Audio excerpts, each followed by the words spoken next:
നാട്ടിക നിയോജക മണ്ഡലം UDF സ്ഥാനാർത്ഥി അഡ്വക്കേറ്റ് സുനിൽ ലാലൂരിന്റെ തെരഞ്ഞെടുപ്പ് പ്രചരണത്തിന്റെ ഭാഗമായി ഷാഫി പറമ്പിൽ നയിച്ച റോഡ് ഷോ നടന്നു. വലപ്പാട് ചന്തപ്പടിയിൽ നിന്നും ആരംഭിച്ച റോഡ് ഷോ എടമുട്ടത്ത് സമാപിച്ചു. സ്ഥാനാർത്ഥി സുനിൽ ലാലൂർ, ജോസ് വള്ളൂർ, അനിൽ പുളിക്കൽ, ശോഭ സുബിൻ, KA ഹാറൂൺ റഷീദ്, മറ്റ് കോൺഗ്രസ് നേതാക്കൾ എന്നിവർ സംസാരിച്ചു. നിരവധി പ്രവർത്തകർ റോഡ് ഷോയിൽ പങ്കെടുത്തു.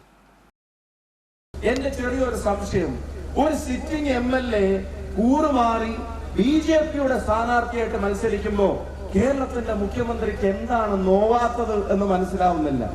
രാജേന്ദ്രൻ BJPയിലേക്ക് പോയപ്പോ യാതൊരു കുഴപ്പമില്ല. CC മുകുന്ദൻ BJPയിലേക്ക് പോയപ്പോ യാതൊരു കുഴപ്പമില്ല.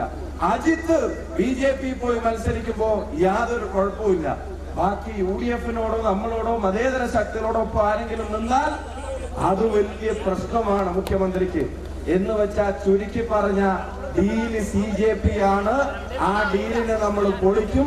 കാരണം നമ്മുടെ ഡീല് ജനങ്ങളുമായിട്ടാണ് എന്നുള്ളത് നിങ്ങൾക്ക് എല്ലാവർക്കും അറിയാം. നിങ്ങൾ ഒരു കാര്യം, UDFന്റെ ഗവൺമെന്റ് വന്ന് നാട്ടികയിൽ സുനിലിന് നിങ്ങളൊരു അവസരം കൊടുത്താൽ വികസന കാര്യങ്ങളിൽ നാട്ടികൾക്ക് അത് ഏറ്റവും നല്ല പീരീഡായി മാറും എന്നുള്ളത് നാടിന്റെ ഉറപ്പാണ്.